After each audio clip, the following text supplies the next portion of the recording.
하나님 말씀 욥기서 15장입니다.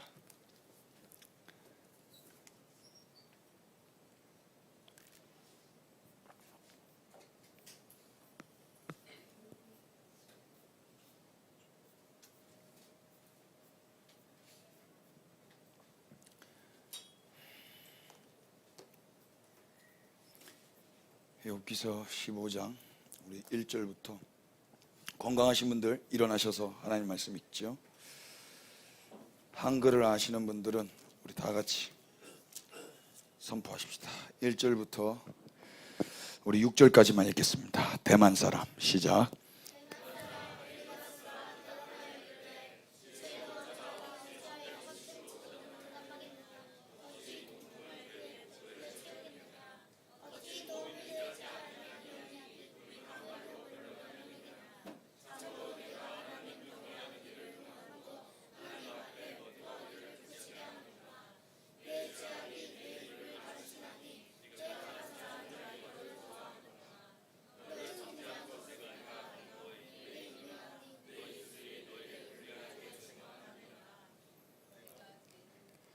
네, 다 읽었어요?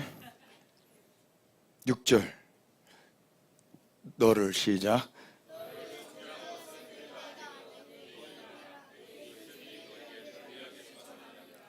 아멘. 자리에 앉겠습니다.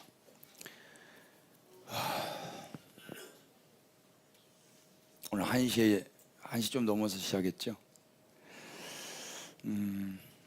오늘은 이제 욥기가 한 텀이 지났습니다. 한 텀이 지나고 또 똑같이 반복되는 엘리바스, 빌닷, 소발의 논쟁의 두 번째 텀입니다.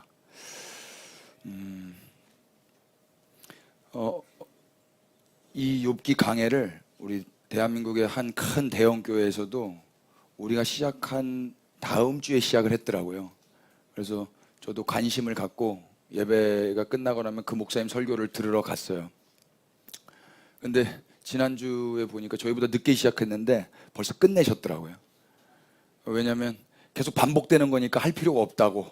그래서 저는 지난주에 샤워하면서 그 설교를 듣는데 그럼 난 어떡하지? 저 대가도 끝냈는데 난 이제 어떡하지? 걱정이 이만저만이 아니었습니다.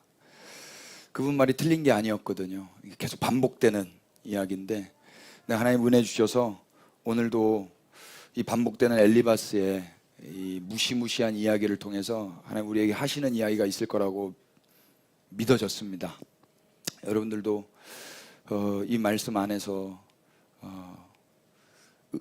은혜의 하나님을 좀 만나 뵙고 돌아가시면 좋겠습니다. 우리는 지난 시간에 소망이 무엇인지에 대해서 크게 두 가지 배웠죠. 첫 번째 소망은 무엇입니까? 속량이었죠. 속량. 예수 그리스도 안에 있는 속량으로 말미암아 값없이 의롭다함을 얻은 것, 이것이 소망이었습니다. 우리의 어떠함으로, 우리의 어떤 열심으로, 어떤 조건으로 구원받을 수 없고 속량받을 수 없었죠. 20번 강아지 기억나세요? 20번 강아지를 기억하십시오. 전쟁의 포로, 소년병들, 중독된 자들 여러분 기억해 보세요. 그들은 스스로 자신의 어떠함을 회복하기 위해서 자신의 어떠한 열심으로 그 현실을 탈출할 수가 없었어요. 신성한 개입과 거룩한 끼어듦이 그들의 유일한 소망이었습니다. 두 번째 소망은 무엇입니까? 부활이었죠. 부활은 죄에 대하여 죽고 하나님에 대하여 사는 것이었어요. 이 말은 이제 죄에 대하여 관계하지 않고 하나님에 대하여 관계한다 라는 것을 의미했죠. 우리는 이제 하나님께 대하여 관계하게 된 자들이 된 것입니다. 예수 그리스도의 부활이 의미하는 바가 바로 그거죠. 예수님의 부활은 하나님과의 관계의 부활인 거예요. 우리를 부활케 하신 분이 누구시든가요? 우리의 믿음인가요? 아니면 하나님의 열심인가요? 우리 골로새서에서 확인했죠. 우리의 믿음 때문이 아니었어요. 하나님의 역사하심의 신실하심이 우리를 일으키셨고 지금도 하나님 보좌 우편 그 하늘에 앉혀 놓으셨습니다. 여러분 진리를 믿으셔야 됩니다. 내 눈을 믿는 게 아니라 내 감정을 믿는 게 아니라 말씀을 믿는 겁니다. 우리의 소망의 특징이 무엇이든가요? 우리 측에서 만들어낸 게 아니다라는 것이 우리의 소망의 특징이었습니다. 속량도 부활도 내가 만들어낸 게 아니었죠. 이게 우리를 안심케 하는 거예요. 내가 만들었다면 내가 책임져야 돼요. 그분이 만드셨습니다. 그러니 그분이 책임지실 줄로 믿는 겁니다. 모두 다 하나님께서 행하신 일이죠. 그래서 그렇기 때문에 그 소망 아래에 있는 자들은 자랑할 게 없는 겁니다. 자랑하지 않아도 되는 거예요. 그 예배당 안에서는 자랑할 게 없는 겁니다. 우리 주님만 자랑하는 겁니다. 그저 선물을 받은 것으로 인하여서 감격하고 선물 주신 분만 자랑하며 사는 것, 이게 신자의 삶입니다. 오늘은 다시 엘리바스의 두 번째 말이 시작돼요. 이 엘리바스의 말을 통해서 복음이 없는 세상의 잔인함과 무시무시한 그 두려운 이야기를 오늘 우리는 듣게 될 거예요. 그래서 더욱 복음의 필연성과 필요성을 발견하게 될 것입니다. 우리가 듣고 전해야 할 말씀이 무엇인지 엘리바스의 말을 통해서 더욱 선명해지시기를 바랍니다. 첫 번째, 엘리바스가 많이 화가 나 있는데 왜 화가 났는가? 1절부터 3절을 다시 한 번만 주목해 보십시오. 2절, 지혜로운 자가 어찌 헛된 지식으로 대답하겠느냐? 어찌 동풍을 그의 복부에 채우겠느냐? 3절 읽어주세요. 시작.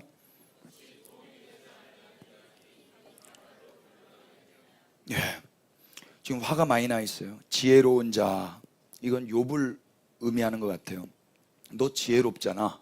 그런데 어찌하여 헛된 지식으로 대답하고 있어? 이렇게 말을 하는 거죠. 그리고 동풍을 복부에 채우겠느냐? 너 배에 헛바람 들어갔다. 3절, 어찌 도움이 되지 아니하는 이야기, 무익한 말로 변론하겠니? 여지껏 욥이 했던 이야기는 도움이 안 되는 이야기라는 거예요. 우리 지난 시간에 그 도움이 안 되는 이야기가 우리의 소망인데, 속량과 부활, 우리가 만들어낸 게 아닌, 욥은 문제 해결을 원하는 게 아니었죠. 관계의 회복을 원했잖아요. 근데 그게 도움이 안 되는 이야기인 거예요. 그게 헛된 지식인 거예요. 고통의 문제를 해결하고 싶은 마음이 없었던 욥, 관계의 정상화만을 위해서 몸부림쳤던 욥의 이야기, 그것이 엘리바스 듣기에는 헛된 지식이고 도움이 되지 않는 이야기인 거예요. 관계가 언제 정상화됐었죠? 그리스도의 믿음, 예수 그리스도의 믿음과 곧 그분의 십자가의 죽음을 통한 속량과 부활로 인하여서 우리가 비로소 하나님과 관계가 정상화됐어요. 이 이야기만이 우리 인생들에게 도움이 되는 이야기이며 참 지식의 이야기인 것입니다. 엘리바스는 이게 아닌 거예요. 여러분들은 어떻게 생각하세요? 무슨 이야기를 들어야 돼요? 열심히 회개해서 빨리 고통의 문제에서 벗어나, 열심히 기도해서 빨리 이 현실의 문제에서 벗어나, 이런 이야기를 계속 들어야 되겠습니까? 아니면 하나님의 그 고통과 하나님의 아픔과 예수 그리스도의 고난과 죽음으로 인하여, 그 대속으로 인하여 아무 공로 없이 나는 속량을 받았고 그분의 부활로 인하여서 나는 의롭게 되었고 하나님과의 관계가 정상화되었다 라는 이 소식, 이 이야기를 들어야 되겠습니까? 무엇이 우리에게 유익한 이야기입니까? 만약에 우리가 전자를 선택한다면 우리는 엘리바스 같이 신앙생활을 하는 겁니다. 후자를 선택한다면 우리는 욥같이 신앙생활을 하는 거예요. 그러나 우리 성경에서 확인하듯이 욥처럼 신앙생활을 한다면 주변의 지혜자들이 가만 놔두지 않을 겁니다. 달려들어서 그건 무익한 이야기야, 그건 헛된 지식이야, 이렇게.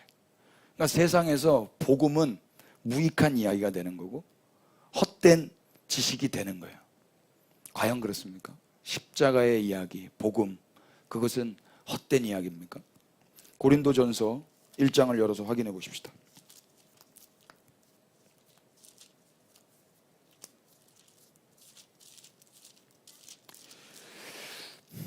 18절입니다. 25절까지 십자가의 시작.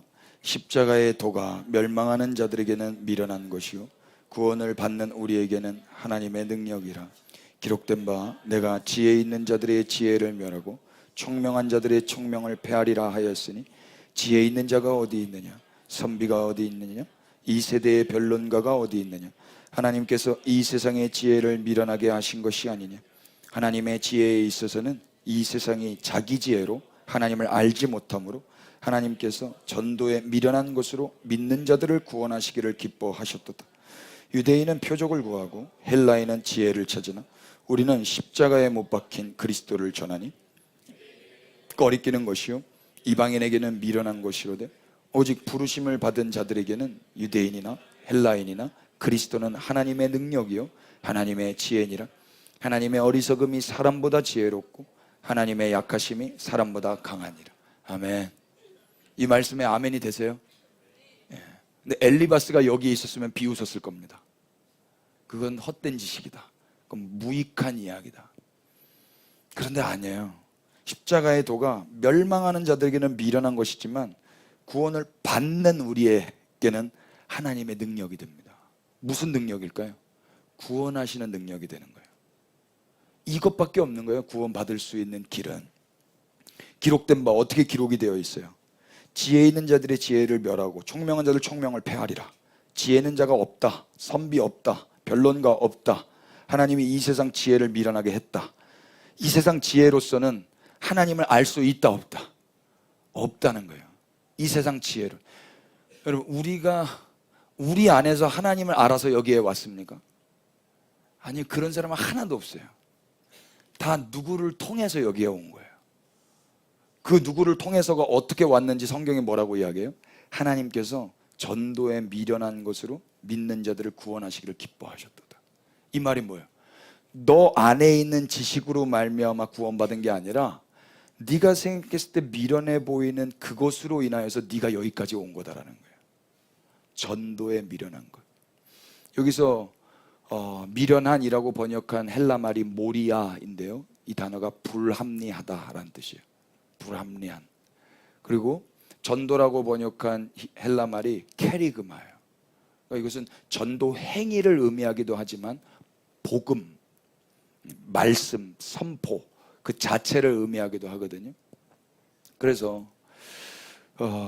스스로 알 수 없기에 하나님께서 택하신 방법은 뭐냐면 미련한 전도였어요. 불합리한 케리그마. 곧 불합리해 보이는 복음을 전함으로 인하여 하나님은 당신을 세상 가운데 계시하신 거예요. 엘리바스와 같은 세상 지혜자들 앞에서 하나님은 헛된 지식 같고 도움이 되지 않는 이야기 같은 그 복음을 전하게 하셔서 당신을 나타내 보이고 계신 거예요. 유대인은 뭘 구한다 그래요? 표적을 구하죠. 헬라인은요, 지혜를 찾죠. 그러나 우리 그리스도인들은 십자가에 못 박힌 그리스도를 전한다 그래요. 여러분, 여기에 차이점이 있어요. 유대인은 표적을 구하고 헬라인은 지혜를 찾고 그리스도인은 십자가에 못 박힌 그리스도를 전해요. 이 세 인종, 세 부류의 차이점이 무엇입니까? 어느 한 부류는 구하고 있고 또 한 부류는 찾고 있는데 한 부류는 전하고 있어요. 무슨 차이입니까? 그리스도인은요, 이미 하나님의 은혜로 미련한 전도를 받은 거예요. 미련한 전도로 먼저 들은 거예요. 그 들은 걸 전하고 있는 거예요. 그 사이 유대인들은 아직도 구하고 있고 헬라인들은 아직도 찾고 있는 거란 말입니다. 여러분, 그리스도인들은 지금 뭘 구하고 찾는 자들이 아니에요. 우리는 전하고 있어야 되는 자들이란 말입니다. 예배당에 사람 데려오라는 이야기가 아닙니다. 세상에서 우리 지인들 앞에, 내 친구들 앞에 그들이 생각했을 때 헛된 지식, 그들이 생각했을 때 무익한 이야기를 지금 우리는 전하고 있어야 신자다운 삶을 살고 있는 거란 말입니다. 아멘이 안 되세요? 그리스도인들이 전하는 건 그 전제가 있죠. 이미 뭔가를 들었기 때문에 전할 수가 있는 것입니다. 모든 그리스도인은 그렇게 탄생하는 거예요. 내가 내 안에 어떠함으로 인하여서 여기까지 온 게 아니에요. 우리 고린도전서 4장을 한번 넘겨보세요.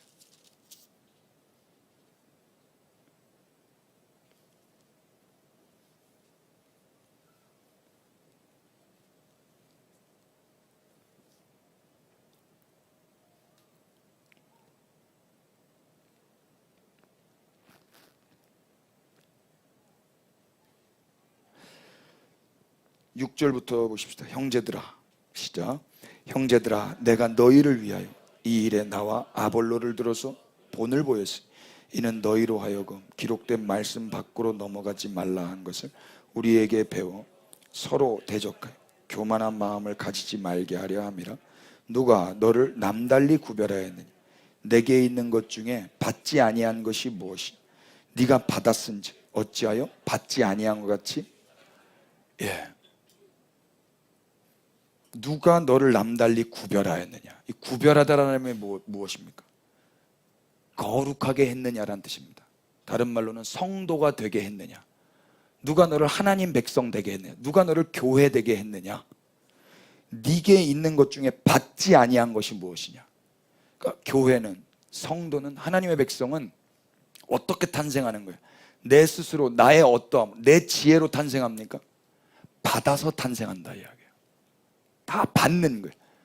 여러분, 이 질문에 뭐라고 대답하실까요? 네게 받지 아니한 것이 있느냐? 우리는 은혜를 받아서 여기에 있는 겁니다. 구원을 받은 거예요. 내 속 안에 있는 지혜를 만들어내서 하나님 앞에 구원을 내가 획득한 게 아니라 받은 거란 말입니다.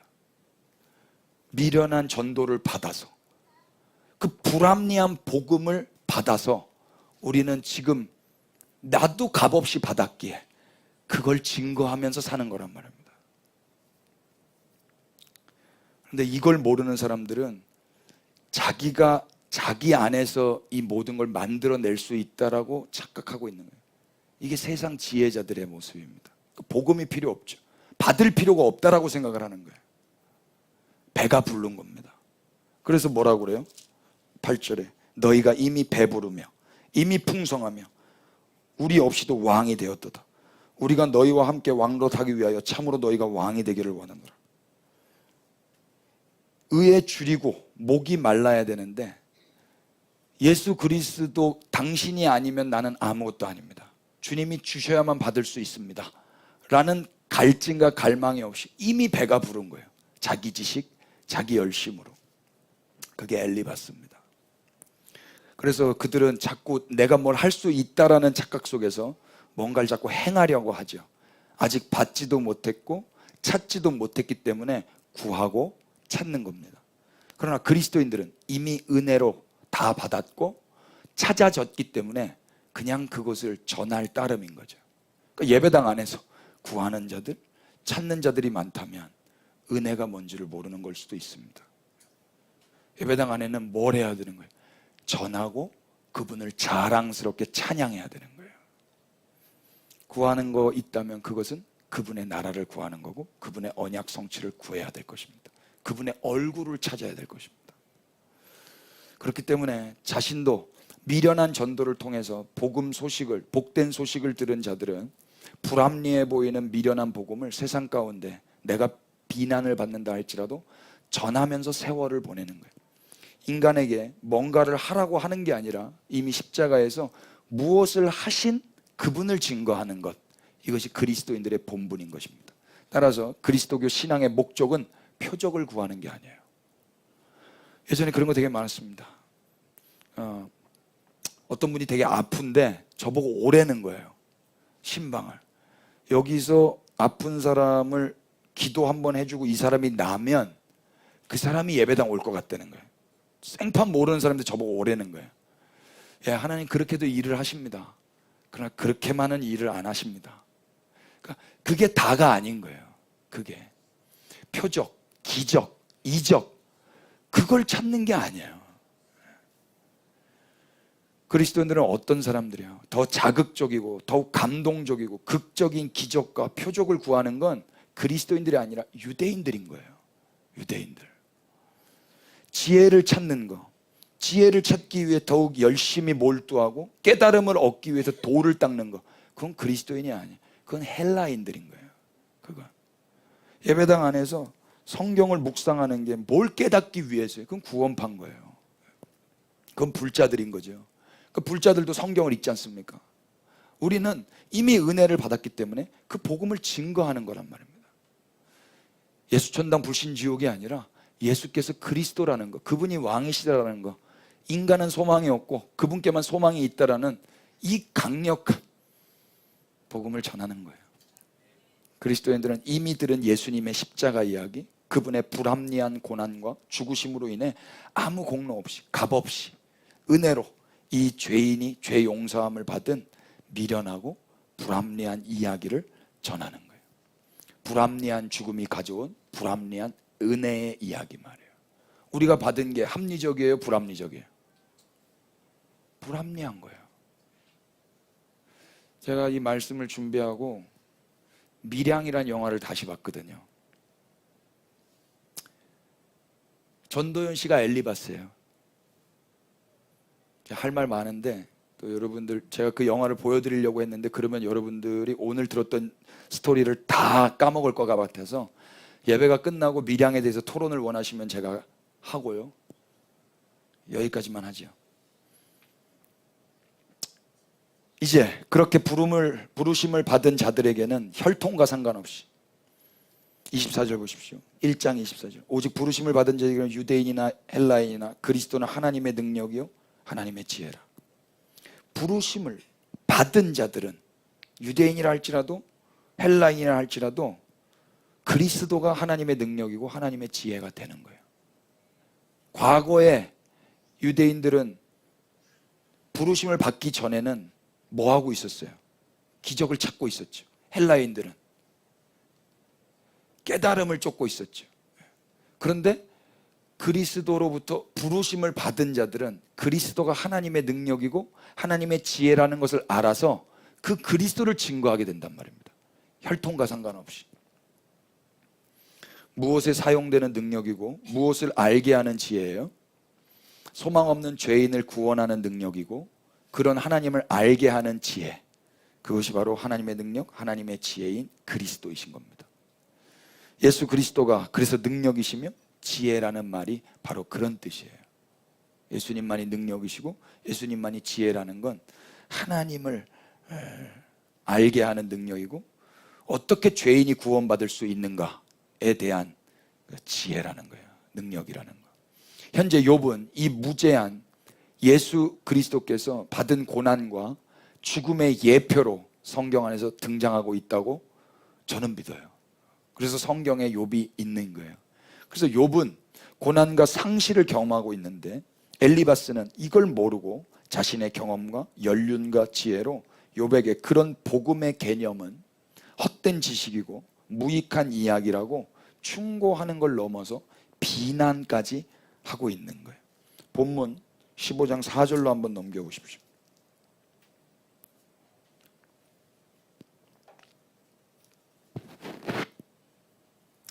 좀 더 엘리바스의 말을 들어보죠. 엘리바스는 욥의 태도와 욥이 여지껏 했던 이야기가 매우 위험하다라고 4절에 이렇게 이야기합니다. 참으로, 시작. 참으로 네가 하나님 경외하는 일을 그만두 하나님 앞에 묵도하기를 그치게 하는구나. 예. 엘리바스가 뭘 걱정하고 있어요? 너의 이야기를 사람들이 듣는다면 하나님 경외하는 걸 그칠 거야. 그리고 하나님 앞에서 기도하는 거, 묵도하고 예배하는 것을 그치게 할 거야 라고 지금 말하고 있는 거예요. 엘리바스에 따르면 이 불합리한 복음은 하나님 경외를 그만두고 묵도, 신앙생활 자체를 그치게 하는 이야기일 것이다 라고 지금 말하고 있는 거예요. 뭘 우려하고 있는 거죠? 욥은 자신의 어떠함으로 문제를 해결하려고 하지 않았어요. 욥은 회개하려 하지도 않았고 자신의 종교적 열심으로 문제를 해결하려고 달려들지 않았죠. 만약 이렇게 되면 다른 사람들이 욥을 보고 어떻게 될까요? 나도 저래도 되는가 보다 이러지 않겠어요? 그래서 엘리바스의 우려는 욥처럼 다른 사람들이 산다면 열심히 종교적인 경외심과 기도를 통해서 신을 감동시켜서 자신의 목적을 달성하게 하는 식의 태도가 사람들에게서부터 사라질 수 있기 때문에 욥을 지금 위험하다라고, 너의 그런 태도는 위험하다라고 이야기하는 거예요. 한편으로 맞는 말인 것 같아요. 기도를 하지 않는데 용서를 받고 기도를 하지 않는데 복을 받아요. 신앙생활이 형편없는데 은혜를 받아요. 연약한 자, 죄인이, 원수가 값없이 불합리한 은혜를 받아서 생명을 얻는다면, 아무런 종교적 열심이 없는데도 생명의 은혜와 복을 받는다면 어느 누가 열심히 종교생활을 하겠어요? 그렇지 않아요? 반대로 악이 필연적으로 하나님의 저주를 수반하지 않는다면, 무죄한 자도 저주를 받을 수 있다면, 죄가 없는데 저주를 받아요. 굳이 선을 행하며 악을 피하기 위하여 몸부림칠 필요가 있을까요? 결과가 그렇다면? 일반적으로 세상은 문제를 해결하고 복을 받기 위해서 하나님을 경외하기도 하고 하나님 앞에 기도도 하지 않습니까? 저주를 받지 않기 위해서 악을 멀리하기도 하고 경건한 삶을 추구하기도 하잖아요. 인과율에 따라서 세상은 그렇게 살지 않습니까? 근데 욥은 달랐습니다. 예수 그리스도도 달랐죠. 우리 그리스도인들도 달라야 할 줄로 믿습니다. 무죄한 자가 고난을 당하는 것이기 때문에 그는 경외심이나 기도로 이 문제를 해결할 수 없었던 거예요. 이를 통해서 우리는 그리스도 신앙을 또 한 번 배우는데, 우리 기독교는 내가 복을 받기 위해 기도를 하거나 저주를 피하기 위해서 선한 삶을 사는 게 아니죠. 예수님이 그렇게 사셨던가요? 예수님이 복을 받기 위해서 기도하시고 겟세마네 동산에 올라가시고 저주를 피하기 위해서 기도하시고 그러셨던가요? 우리가 아까 찬양했듯이 내 원대로 마시고 아버지의 원대로 하옵소서라고 예수님 그렇게 기도하시잖아요. 그분은 복을 받기 위해 십자가를 지신 게 아니에요. 왜 선하신 분이 고난과 죽음을 당하셔야만 했습니까? 왜 하나님이 가장 신성하신 분이 핍박과 고난과 죽임을 당하셔야 했냐 말이죠. 하나님을 사랑하고 이웃을 사랑하셨기 때문에 그런 거예요. 내가 복 받기 위해서, 내가 저주 안 받기 위해서가 아니라 하나님을 사랑하고 이웃을 사랑하기 때문에 고난과 십자가의 죽음을 당하시는 거란 말입니다. 엘리바스는 이 사랑과 은혜의 영역을 모르는 거예요. 그러니까 욥처럼 살다간 다른 사람들 다 경외 안 하겠네, 다른 사람들 다 기도 안 하겠네, 이렇게 우려를 하고 있단 말입니다. 그럼 어떻게 생각하세요? 그렇습니까? 만약 우리가 이 은혜와 사랑의 세계를 안다면 우리는 어떻게 신앙생활을 하게 될까요? 로마서 5장으로 가서 확인해 보십시다.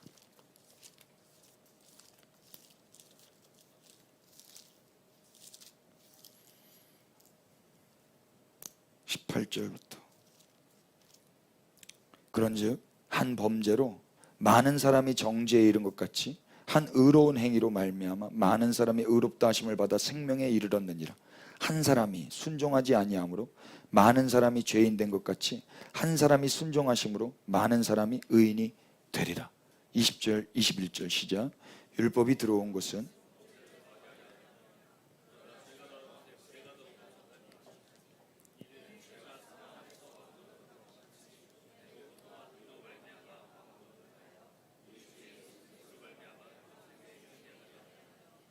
예, 20절 21절에 나오는 은혜라는 거, 은혜는 뭘 이야기하는 거죠? 18절부터 읽었던 한 사람의 의로운 순종입니다. 그게 은혜예요. 19절 보시면 한 사람이 순종하심으로 많은 사람이 의인이 되리라. 많은 사람이 무엇을 해서 의인이 되는 게 아니에요. 많은 사람이 뭘 해서 의인이 된 게 아니라 한 사람이 순종해서 고난받고 죽어서 많은 사람이 의인이 되는 거라고요. 이게 합리적이에요? 불합리적이에요? 불합리적이잖아요. 복음은 불합리적인 거예요. 불합리적인 복음을 들으면 다른 사람들이 어떻게 살까? 엘리바스는 우려하고 있는 거예요. 야, 그렇게 살다 보면 다 경외 안 할 거야. 그렇게 하면 기도 안 할 거야. 이렇게 말하고 있는 거라고요. 과연 그러냔 말이에요. 우리를 봐봐요. 우리가 이 불합리한 복음의 주인공들 아닙니까? 우리가 하나님을 경외하지 않습니까? 우리가 하나님께 기도하지 않아요? 이제 대답을 해야 되는 거예요. 우리는 엘리바스가 이야기할 때 아무 말도 못할 겁니까? 엘리바스의 우려대로 우리가 그렇게 살고 있다면 엘리바스가 맞는 거예요. 그게 진리예요. 아니요, 우린 말해야 돼요. 예수 그리스도만이 진리라고. 불합리한 복음, 네가 생각했을 때는 헛된 지식이고 아무 유익도 줄 수 없는 이야기인 것 같은 그 이야기가 우리를 살리는 유일한 인류의 소망이라고 우리는 말할 수 있어야 된단 말입니다. 어떻게 말할 수 있을까요? 21절 보십시오. 이는 죄가 사망 안에서 왕노릇한 것 같이 은혜도 또한 의로 말미암아 왕노릇하여 우리 주 예수 그리스도로 말미암아 영생에 이르게 하려 함이라. 은혜로 말미암아 죄가 더한 곳에 은혜가 더욱 넘쳐서 영생을 선물로 그냥 받는 거예요. 불합리하게. 그렇다면 이제 우리는 어떻게 살아야 돼요? 6장 1절. 그런즉 시작. 그런즉 우리가 무슨 말 하리요? 우리를 은혜를 더하게 하려고 죄에 거하겠네. 이게 엘리바스의 우려대로라면 어떻게 되겠어요? 야, 네 말대로 불합리한 복음을 들으면 사람들 다 죄 지을 거야. 하나님 경외 안 하고 기도도 안 할 거야 라고 했을 때 그리스도인들, 은혜 받은 그리스도인들은 어떻게 말해야 돼요? 사도 바울이 2절처럼 우리도 이렇게 말해야 되지 않겠어요? 다 같이 2절 읽으십시다. 시작. 그럴 수 없느니라 죄에 대하여 죽은 우리가 어찌 그 가운데 더 살리. 아멘. 아멘이죠. 우리는 이렇게 말해야 되는 거예요. 공짜로 그분이 고난받아서 그분이 죽임당해서 내가 받은 은혜이기 때문에 열심 안 내도 되고 기도 안 해도 되고 하나님을 경외 안 해도 되는 그런 삶으로 전락하는 게 아니라 오히려 예수 그리스도의 고난과 죽음이 나의 옛사람의 죽음이라고 인정하며 나 그 십자가에서 함께 죽었고 이제 죄에 대하여 관계하지 않고 하나님에 대하여 관계하게 된 자로서 구별된 삶을 더욱 열심히 있게 살아야 되지 않겠습니까? 3절 보십시오. 무릇 예수 그리스도와 합하여 세례를 받은 우리는 그의 죽으심과 합하여 세례를 받은 줄 알지 못하느냐. 그러므로 우리가 그의 죽으심과 합하여 세례를 받음으로 그와 장사되었나니. 다 같이 이는 시작. 이는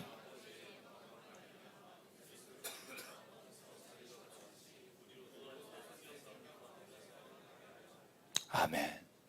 이제 어떻게 살아야 되는 거예요? 이미 한 사람의 순종을 통해서 생명의 복을 받았는데 과연 또 다른 복을 받기 위해서 기도를 하고 어떠한 저주를 받지 않기 위해서 선을 행하며 세월을 보내야 되겠어요? 다른 한편으로 죄가 더한 곳에 은혜가 임했다고 해서 은혜를 또 받겠다고 죄를 지을 수 있겠습니까? 언제든지 나의 죄를 지을 수 있는 지우개처럼 은혜를 남용하면서 살 수 있겠냔 말이에요. 그럴 수 없는 거예요.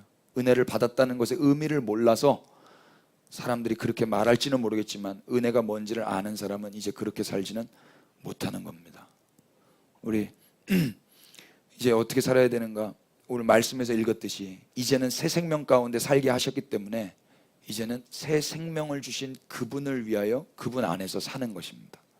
그래서 오히려 이 복음과 은혜 아래 사는 자들은 은혜 아래 있기 때문에 더욱 담대하게 자신의 몸을 의의 병기로 하나님께 드리면서 사는 거예요. 6장 8절부터 14절이 이렇게 증언합니다. 만일 우리가 그리스도와 함께 죽었으면 또한 그와 함께 살 줄도 믿노니 이는 그리스도께서 죽은 자 가운데서 살아나셨음에 다시 죽지 아니하시고 사망이 다시 그를 주장하지 못할 줄 알미로라. 그가 죽으심은 죄에 대하여 단번에 죽으시며 그가 살아계심은 하나님께 대하여 살아계심이니 이와 같이 너희도 너희 자신을 죄에 대하여 죽은 자요 그리스도 예수 안에서 하나님께 대하여는 살아있는 자로 여길지어다. 12절부터 14절까지 시작. 그러므로 너희는 죄가 너희 죽을 몸을 지배하지 못하게 하여 몸의 사욕에 순종하지 말고 또한 너희 지체를 불의의 무기로 죄에게 내주지 말고 오직 너희 자신을 죽은 자 가운데서 다시 살아난 자같이 하나님께 드리며 너희 지체를 의의 무기로 하나님께 드리라. 죄가 너희를 주장하지 못하리니 이는 너희가 법 아래에 있지 아니하고 은혜 아래에 있습니다. 아멘. 아멘이죠. 오히려 더 어떻게 살아요? 이 죽을 몸을 죄에게 내어주는 것이 아니라 하나님께 나의 몸을 무기로 내어드리는 거예요. 의의 병기로. 하나님 마음껏 사용하십시오. 더 열심히 있게. 기도의 포인트가 달라지고 열심의 어떤 방향성이 달라지는 겁니다. 그리스도인들은 그렇게 사는 겁니다. 은혜 받았다고 막 살고 게으르게 살 수 있습니까? 그게 안 될 거예요. 저는 여러분들의 목사죠. 여러분들로 말미암아 살아가는 사람이거든요. 제가 여러분들로 말미암아 살아가기 때문에 나는 노가다 안 해도 잘 사네. 그렇다고 제가 물 펑펑 쓰고 밥 먹다가 그냥 버려버리고 옷 맨날 사고 안 그래요. 그럴 수가 없어요. 먹을 때마다 여러분들 얼굴이 떠올라요. 은혜를 받았기 때문에 한 사람 한 사람이 생각이 난단 말입니다. 밥 먹을 때마다 그리스도인들이 식사 때마다 그리스도의 얼굴이 떠오르는 거예요. 내가 채찍 안 맞고 내가 빵꾸 안 뚫려서 내가 공짜로 은혜를 받았어요. 그렇기 때문에 이제 내가 막 살아도 된다? 그럴 수가 없다고요. 더 이제는 나를 그분께 드려서 당신 마음대로 하십시오. 나는 당신의 종입니다 하면서 산단 말이에요. 맞습니까? 은혜는 곧 새로운 삶이며 기회예요. 아까 우리 이집사님도 기도해 주셨듯이 그 새로운 기회를 얻은 거예요. 죄가 우리를 주장하지 못하고 우리가 율법 아래에 있지 않기 때문에 우리의 운명은 더 이상 죽음과 사망으로 끝나지 않습니다. 그래서 우리가 무엇을 해서 복을 낸다든지 아니면 우리가 하지 않아서, 우리가 뭔가를 하지 않아서 저주를 받는다든지 하는 그런 공식 가운데서 이제 자유로워진 몸들이에요. 따라서 우리의 삶은 결코 이제는 사망으로 끝나지가 않습니다. 죽음과 실패로 절대 끝나지 않도록 예수 그리스도의 십자가가 다 이루신 거예요. 이걸 불합리하게 아무것도 한 것 없이 그냥 은혜로 받는 겁니다. 그래서 우리의 삶에 실패할 수도 있고 심지어 고난과 죽음도 있을 거예요. 다 죽을 겁니다. 그렇지만 그것 때문에 우리의 인생이 예전처럼 율법 아래에 있었던, 절망 아래에 있었던 사람들처럼 영원한 사망으로는 끝나지 않는다 이야기예요. 이게 복음이에요. 이 영원한 사망에서 건져내시기 위하여 예수님이 불합리하게 그 한 사람이 순종하여 죽임을 당하신 거예요. 이제 우리는 어떻게 살아야 되냐고요. 이제는 그분이 다 이루신 그 필드 위에서 새 생명 가운데 살도록 기회를 주신 거예요. 그럼 이제 어떻게 해야 돼요? 팡팡 놀아요? 필드에 새 옷을 입혀놓고 새 축구공 갖다 놓고 새 운동화 신겨놓고 뛰라는 거예요. 경기를 하라는 거예요. 내가 거저 공짜로 얻은 옷, 거저 공짜로 얻은 축구화, 거저 공짜로 얻은 그라운드니까 그냥 쉴 수가 있어요? 없다니까요. 더 열심히 발에서 땀나도록 뛰는 거예요. 그분의 승리, 그분을 찬양하면서. 그래서 더 큰 목적과 더 영광스러운 의미를 가지고 이제 새로운 생명으로 살게 된 기회를 받은 그리스도인들은 우리가 한 일에 대한 보상 정도를 기대하며 사는 그런 세상 사람들과 다른 목적을 가지고 산단 말입니다. 세상은 내가 한 거에 대한 보상을 기대하면서 살아요. 기도하고 열심히 종교생활하면 이 정도의 삶이 오겠지. 그런데 우리는 느닷없이 은혜를 받은 거예요. 내 생각보다, 내 지혜보다 크신 그분의 나라를 선물로 덜썩 받아버린 거예요. 그러니까 새로운 목적, 더 큰 의미, 이 세상 가치와는 차원이 다른 그 가치로 세상을 산단 말입니다. 우리를 살리신 하나님을 기대하며 그 하나님 수준다운 수준으로 우리는 이제 사는 거죠. 로마서 6장 16절 보십시오. 15절부터 그런즉 어찌하리요? 우리가 법 아래에 있지 아니하고 은혜 아래에 있으니 죄를 지으리요? 그럴 수 없느니라. 너희 자신을 종으로 내주어 누구에게 순종하든지 그 순종함을 받은 자의 종이 되는 줄을 너희가 알지 못하느냐? 혹은 죄의 종으로 사망에 이르고 혹은 순종의 종으로 의에 이르느니라. 하나님께 감사하리로다. 너희가 본래 죄의 종이더니 너희에게 전하여 준 바 교훈의 본을 마음으로 순종하여 죄로부터 해방되어 의에게 종이 되었느니라. 너희 육신이 연약함으로 내가 사람의 예대로 말하노니 전에 너희가 너희 지체를 부정과 불법에 내주어 불법에 이른 것 같이 다 같이 이제는 시작. 이제는 너희가 죄의 종이 되었을 때에는 의에 대하여 자유로웠느니라. 너희가 그때 무슨 열매를 얻었느냐? 다 같이 이제는 시작. 이제는 너희가 그 일을 부끄러워하는 계속 그러나 이제는 너희가 죄로부터 해방되고 하나님께 종이 되어 거룩함에 이르는 열매를 맺었으니 그 마지막은 영생이라. 죄의 삭은 사망이요 하나님의 은사는 그리스도 예수 안에 있는 영생이니라. 아멘. 이제는 예수 그리스도의 고난과 십자가 죽음을 통해서 은혜 받았어요. 그렇게 은혜 받은 신자는 의에게 종이 된 자들인 거예요. 죄의 종이 아니라 의의 종이 됐단 말입니다. 과거 죄의 종일 때는 모든 것이 자신의 어떠함에 달려 있었죠. 율법 아래에 있을 때는 내가 한 그대로 복도 받고 저주도 받는 거예요. 근데 결국은 사망이에요. 나의 어떠함으로. 그 결과가 내 것이 됐었는데, 예를 들면 이런 거죠. 선을 행하면 복을 받고 악을 행하면 저주를 받고. 그래서 모든 종교적인 행위, 엘리바스가 했던 말처럼 경외심과 묵도 역시 나의 고통의 문제를 해결하고 더 이상의 고통의 문제가 없이 평안한 상태를 만들고자 그렇게 열심을 내라고 욥에게 충고를 했던 거예요. 근데 이제는 달라졌어요. 한 사람의 순종을 통해서 값없이 은혜를 받고 그분의 종이 된 자들은 그분을 사랑하면서 사랑이 목적이 되어서 신앙생활을 한단 말입니다.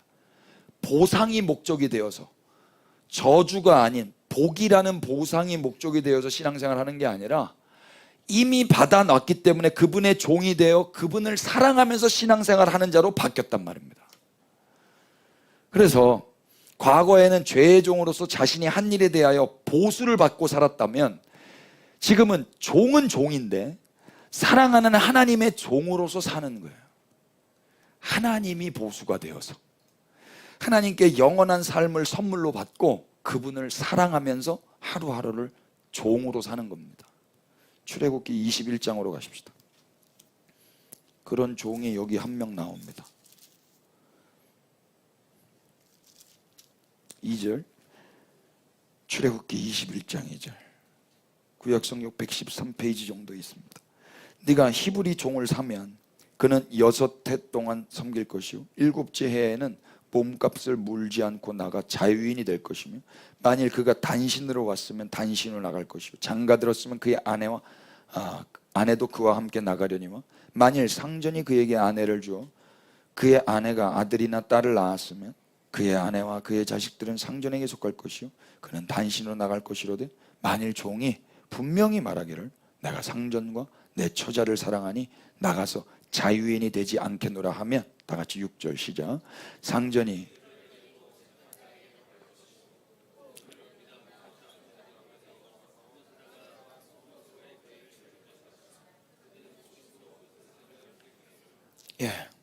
이 종은 자기의 어떠함이 아니라 하나님의 은혜 아래 그냥 자유를 얻은 거예요. 7년째 6해 동안은 종으로서 주인을 잘 섬기다가 7째 해에는 그냥 자유인이 되는 거예요. 은혜를 받는 거죠. 은혜를 받았는데, 은혜를 받아서 주인을 사랑했던 종은 어떻게 사는가? 복음 안에 있는, 복음이 뭐예요? 불합리한 이야기예요. 내가 만들어낸 자유가 아니라, 나의 어떠함으로 얻어낸 해방이 아니라 그분의 어떠함으로 그냥 받은 은혜란 말입니다. 그렇게 은혜를 받은 종은 어떻게 사는가? 5절에 만일 그 종이 분명히 말하기를 내가 내 상전과 내 처자를 사랑하니 나가서 자유인이 되지 않겠노라. 사랑하기 때문에 자유를 포기하는 거예요. 사랑하기 때문에. 그래서 상전이 그를 데리고 자유인이 되어서 돌아온 종을 어디로 가요? 재판장에게로 가요. 그래서 문이나 문설주 앞에 데리고 가서 그것에다가 송곳으로 그 귀를 뚫어버려요. 괜히 왔나? 이러려고 온 건 아닌데 이럴까요? 아니요, 길을 내어주는 거예요. 근데 여기 제가 묵상하면 묵상할수록 여러분, 언제 귀를 잡으려면은요, 팔이 아무리 길어도 가까이 있어야 잡을 수 있어요. 그리고 송곳으로 뚫으려면 이 정도 나와야 되는 거예요. 이 정도. 그때 주인의 콧김이 귀에 안 닿겠어요? 주인이 날 사랑해서 자유를 포기하고 온 종이에요. 기분 좋게 뚫어버릴까 그냥? 어금니 깎깨 물고? 가만히 있어. 뚫어버릴게. 박 집사님 오셨어요? 전라도 사투리로 그냥 조사벌란께. 그럴 수가 없을 거 아닙니까? 너 왜 왔어? 너 자유로 가지 왜 왔어? 넌 자유잖아. 가도 되잖아. 근데 왔단 말입니다. 죄를 지을까요? 자유를 줬다고? 은혜로 공짜로 자유를 누렸어요. 불합리하게. 더욱 경외하게 된단 말입니다. 예. 사랑으로 은혜를 받았잖아요. 사랑 가운데 아무 공로 없이 주인님 뚫으세요. 주인님 저 준비됐어요. 저는 준비됐으니 주인님 편히 뚫으세요. 주인이 어떻게 편히 뚫겠어요? 눈물을 흘리면서 뚫는 거죠. 거기서 친밀감이 회복되는 거예요. 종의 길을 왜 주인이 만집니까? 만질 일이 없어요. 그런데 이 다시 돌아온 스스로 종이 되기로 결정한 자유를 포기한 종만 주인의 그 고결한 손길을 맞이하는 거예요. 이해되시겠어요? 예수 그리스도의 손길을 느껴보고 싶지 않으세요? 예수 그리스도의 콧내음을 그 가까이에서 그분의 흐느낌을 듣고 싶지 않으세요? 그 귓가에 들려지는 그분의 음성. 미안하다. 조금 아플 거란다. 좀만 참아라. 돌아온 그 은혜 받은 종만 느끼고 들을 수 있는 은혜의 혜택이에요. 세상은 그게 무슨 혜택이야. 네 귀 뚫리고 네 귀에서 피 나오는데, 너를 그렇게 아프게 하는데, 너 종 되는 건데 그게 무슨 혜택이야. 세상은 몰라요. 세상은 몰라요. 알 사람이 없어요. 그분과 나만 아는 신비로운 비밀인 거예요. 이제 은혜로 자유와 해방을 누린 종은 더 이상 자신의 어떠함을 자유와 해방으로 만들어내려 하지 않을 거예요. 내가 열심히 일해서 자유로워져야지, 내가 열심히 주인의 눈에 나서 해방돼야지, 이 짓을 안 해도 된단 말입니다. 여기서부터 자유예요. 그는 사랑하는 주인과 가족을 위해서 오히려 스스로 상전의 종이 되기로 결정하고 그분께 귀를 맡기는 거예요. 앞으로 그의 삶은 종신토록 종으로 사는 거예요. 죽을 때까지. 그러나 그의 일상은 자신의 잘잘못에 의한 결과나 보상에 의한 열심이 아니라, 또 잘잘못에 대한 두려움에 기인한 열심과 헌신이 아니라 오롯이 주인을 사랑함으로 기꺼이 그의 종이 되어서 자신의 몸과 모든 에너지를 쏟아부어서 하루하루를 살아갈 거예요. 이게 그리스도인들의 자유로운 신앙생활이란 말입니다. 아멘 되고 계세요? 제가 지금 어떻게든 빨리 끝내려고 그냥 사족을 안 붙이고 그냥 읽고 있습니다. 예컨대 이것은 대속의 복음으로 은혜를 받은 그리스도인들이 사는 신앙생활의 모습으로 나타나야 할 것입니다. 그러니까 종인데 자유로운 거예요. 피를 철철 흘리고 있는데 웃고 있는 거예요. 세상은 이해하지 못하는 삶이란 말입니다. 엘리바스는 이것을 몰라서 우려를 하고 있는 거예요. 불합리한 복음으로 살면 사람들이 하나님 경외 안 할 텐데, 기도 안 할 텐데, 아무것도 모르는 거예요. 고린도 후서 5장 15절을 보십시오.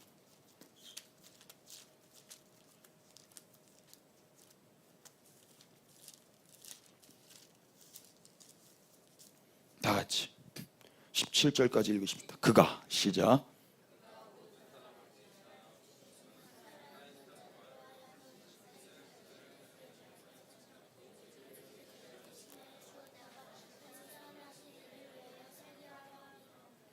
그러므로 우리가 이제부터는 어떤 사람도 육신을 따라 알지 아니하노라.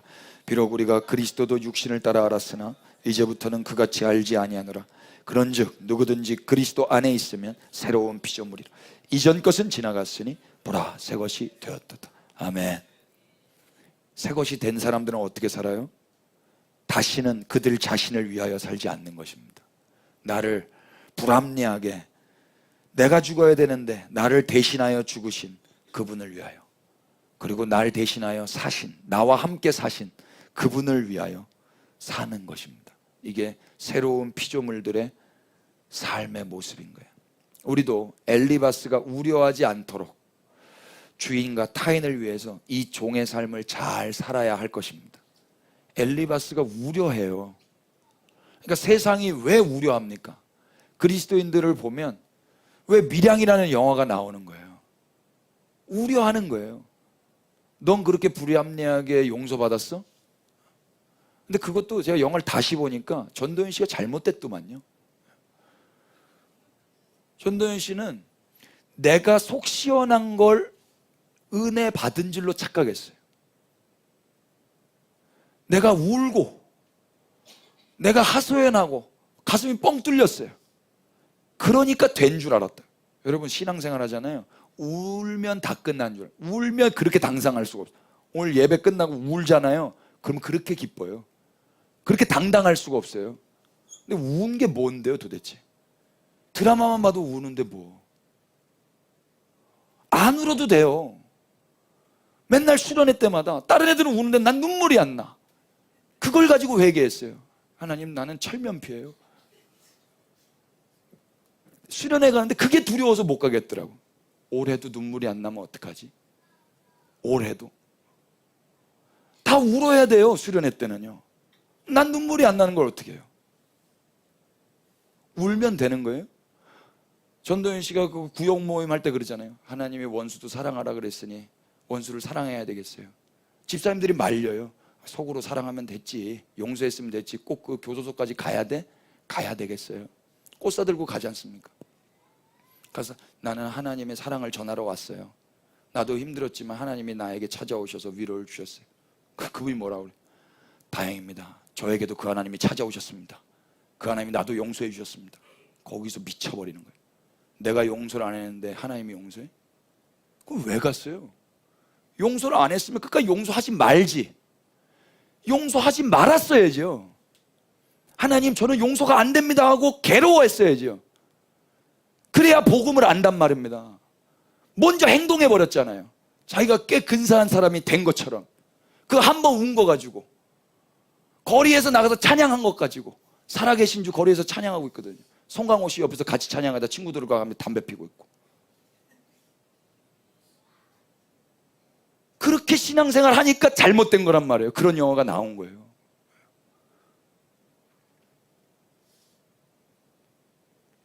엘리바스가 우려하지 않도록 우리 잘 살아야 돼요. 주인을 위해서 더 열심히 경건한 삶을 피차 잘 살아가시길 축복합니다. 욥기서 15장 7절로 보십시오. 이제 은혜의 복음 앞에 엘리바스가 더 강력하게 저주와 비난을 퍼붓습니다. 7절 네가 제일 먼저 난 사람이냐? 산들이 있기 전에 네가 출생하였느냐? 하나님의 오묘하심을 네가 들었느냐? 지혜를 홀로 가졌느냐? 네가 아는 것을 우리가 알지 못하는 것이 무엇이냐? 네가 깨달은 것을 우리가 소유하지 못한 것이 무엇이냐? 다 같이 10절 시작.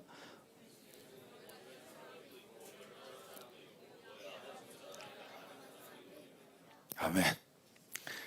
물을 저한테 딱 떨어주셨는데 머리카락이 딱 있네요. 저는 아닌데.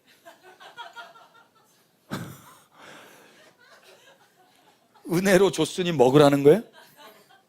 네. 참, 주여 안 봤으면 좋았는데 주여 계속 보이고 있어요. 10절에 뭐라고 이야기해요? 우리 중에 머리가 흰 사람도 있고 연로한 사람도 있고 네 아버지보다 나이가 많은 사람도 있느니라. 이게 무슨 이야기입니까? 싸우다가 나이 이야기하면 지는 거 아시죠? 너 몇 살이야? 그럼 끝난 거예요. 그러면 이제 쪼다대는 겁니다. 지금 엘리바스가 그렇게까지 이야기하고 있어요. 네가 제일 똑똑해? 네가 하나님이야? 너 몇 살인데? 너 얼마나 공부했어? 너보다 훌륭한 사람들, 너희가 머리가 흰 사람들, 연로한 사람들, 네 아버지보다 나이가 많은 사람 여기 다 있는데 왜 이렇게 교만해? 그냥 어른들이 말하는 거 들으면 되지. 회개해서 빨리 고통의 문제 해결하고 하나님한테 잘못했다 그러면 되지. 뭐 이렇게 말이 많아? 그러고 있단 말이에요. 힘으로 누르고 있죠. 엘리바스는 기분이 많이 언짢은 것 같아요. 자신의 지혜와 나이, 연륜이 다 무시받는 것 같은 기분을 받는 거예요. 근데 여러분 은혜의 복음은 그런 거예요. 은혜의 복음. 나이가 많다고 공부를 많이 했다고 깨닫고 알게 되는 건 아니란 말입니다. 이해할 수 없는 하나님의 신비이기 때문에 아무리 연로한 지혜자라 할지라도 복음을 이해하기란 쉽지 않은 거예요. 정반대로 아무리 연소한 자라 할지라도 하나님의 은혜 주시면 신비로운 하나님의 역사를 알게 될 수도 있습니다. 예. 세상에서 그런 은혜를 이런 엘리바스와 같은 지혜자들은 들어본 적도 없고 안 적도 없기 때문에 자기 경험에 자기 지식에 무조건 다 의지해서 지금 욥과 같은 이런 불합리한 이야기는 용납이 안 되는 거예요. 그러니까 막 화가 밀어 올라오고 있는 거죠. 그래서 계속해서 못마땅한 입장을 11절에 이렇게 이야기하고 있어요. 하나님의 위로와 은밀하게 하시는 말씀이 너에게 작은 것이냐? 어찌하여 네 마음에 불만스러워하며 네 눈을 번뜩거리며 네 영이 하나님께 분노를 터뜨리며 내 입을 놀리느냐? 여기 11절에 하나님의 위로와 은밀하게 하시는 말씀, 이 말씀이 어떤 말씀이에요? 우리 4장 한번 넘겨보세요. 4장 12절에 첫 번째 엘리바스가 뭐라고 이야기해요? 12절, 어떤 말씀이 내게 가만히 이르고 그 가느다란 소리가 내 귀에 들려. 이거 호로 기억나시죠? 그 환상 가운데 호로 뭐 경험한 거, 그 말씀, 그거 가지고 그 말씀의 내용이 뭐예요? 17절, 사람이 어찌 하나님보다 의롭겠느냐? 사람이 어찌 창조하신 이보다 깨끗하겠냐? 이걸 그 환상 가운데 들은 거거든요. 이 말씀, 그 말씀을 전했는데 그게 하나님의 위로와 은밀하게 하시는 말씀이라는 거예요. 야, 그게 하찮은 거야? 내가 환상 중에 본 건데, 너 위로하려고 내가 전해준 건데 그게 작은 것이냐? 어찌하여 네 마음이 불만스러워하며 네 눈이 번뜩거리며 네 영이 하나님께 분노를 터뜨리며 네 입을 놀리느냐? 반박하고 있는 거예요. 엘리바스는 자신이 경험한 환상이 위로가 되기를 바랬는데 욥이 전혀 받아들이지 않자 이제 화를 내기 시작해요. 여러분, 위로라는 건 위로하는 데 목적이 있는 게 아니라 위로받는 데 목적이 있는 거죠. 그런 거 아니에요? 내가 위로했다고 꼭 그 사람의 위로를 받아야 됩니까? 나 지금부터 위로할 거야, 위로받아. 그런 폭력이 어디 있어요? 위로는 하는 사람 입장에서 하는 게 아니고 받는 사람 입장에서 받아야 되는 거잖아요. 그래서 위로는 한다고 되는 게 아니라 결과적으로 받아야 끝나는 거예요. 그런데 엘리바스는 지금 자신이 위로했으면 받아야지 왜 안 받냐는 식으로 지금 억측을 부리고 있는 거예요. 위로한다고 다 받아야 되는 거 아닙니다. 위로가 안 되는데 위로한 사람 체면을 세워주려고 위로받는 척 연기하면 되겠어요? 은혜가 안 되는데 은혜 받는 척 꺼득꺼득거리면 아멘 하시면 되겠어요? 안 되는 거예요. 하나님 앞에 모르겠으면 모르겠다 말씀하십시오. 하나님 앞에 괴로우면 괴롭다고 이야기를 하는 거예요. 아닌데도 긴 척 연기하는 건 신앙생활의 바른 모습이 아닙니다. 위로나 감동이 목적되어 하는 건 수작일 가능성이 높아요. 아니면 아니다라고 이야기해야지. 제가 몇 번 이야기했죠. 우리 둘째 다현이가 완전 꼬맹이 때 되게 시크했거든요. 제가 막 안고 싶으면 막 안 안아줬어요. 근데 어느 날 제가 갔는데 절 보고 안아주면서 입을 맞춰줬어요. 제가 그래서 아빠 감동했어 그랬거든요. 그때 우리 다현이가 뭐라냐? 감동이 뭐예요? 아빠 받았다 그러니까 누가 줬어요? 자기는 감동이 뭔지도 모르고 준지도 몰랐어요. 근데 저는 분명히 받았거든요.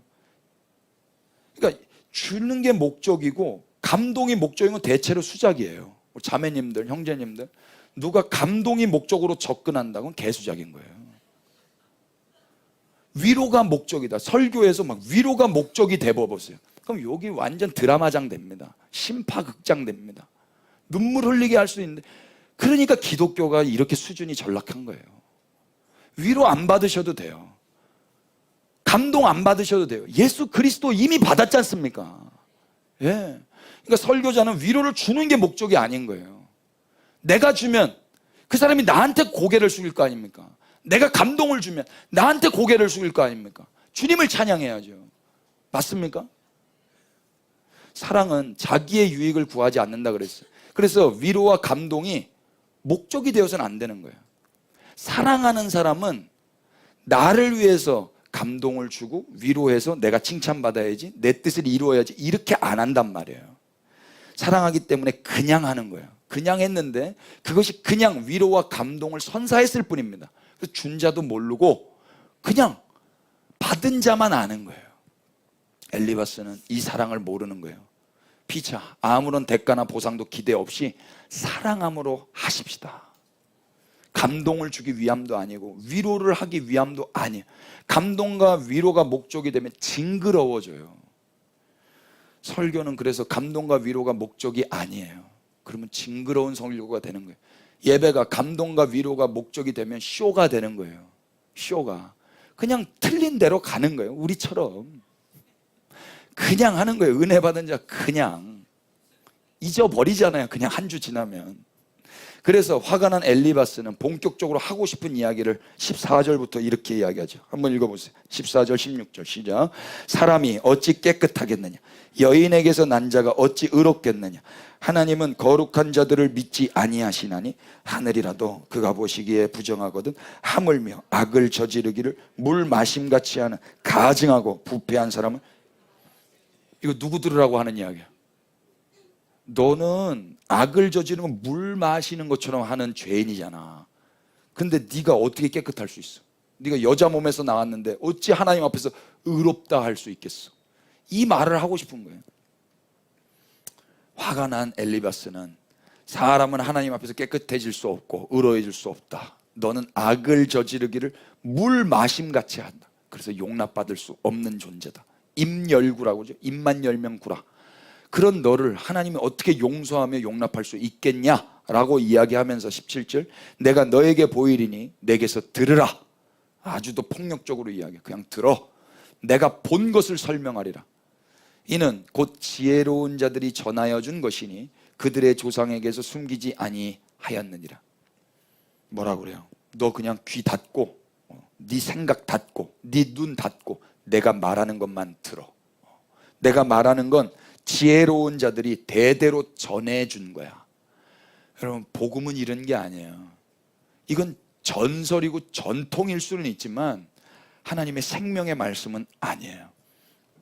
그 내용이 뭐예요? 이제부터 무시무시한 20절부터 35절까지 악인이 어떻게 되는가, 악인의 미래에 대해서 이야기하고 있어요. 그의 말에 이르기를 20절, 악인은 그의 일평생의 고통을 당하며 포악자의 횟수는 정해졌으므로 그의 귀에는 무서운 소리가 들리고 그가 평안할 때에 멸망시키는 자가 그에게 이르리니 그가 어두운 데서 나오기를 바라지 못하고 칼날에 숨어서 기다리느니라. 그는 헤매며 음식을 구하여 이르기를 어디 있느냐 하며 흑암의 날이 가까운 줄을 스스로 아느니라. 환난과 역경이 그를 두렵게 하며 싸움을 준비한 왕처럼 그를 쳐서 이기리라. 이는 그의 손을 들어 하나님을 대적하며 교만하여 전능자에게 힘을 과시하였음이니라. 그는 목을 세우고 방패를 들고 하나님께 달려드니 그의 얼굴에는 살이 찌고 허리에는 기름이 엉기었고. 28절 시작. 그는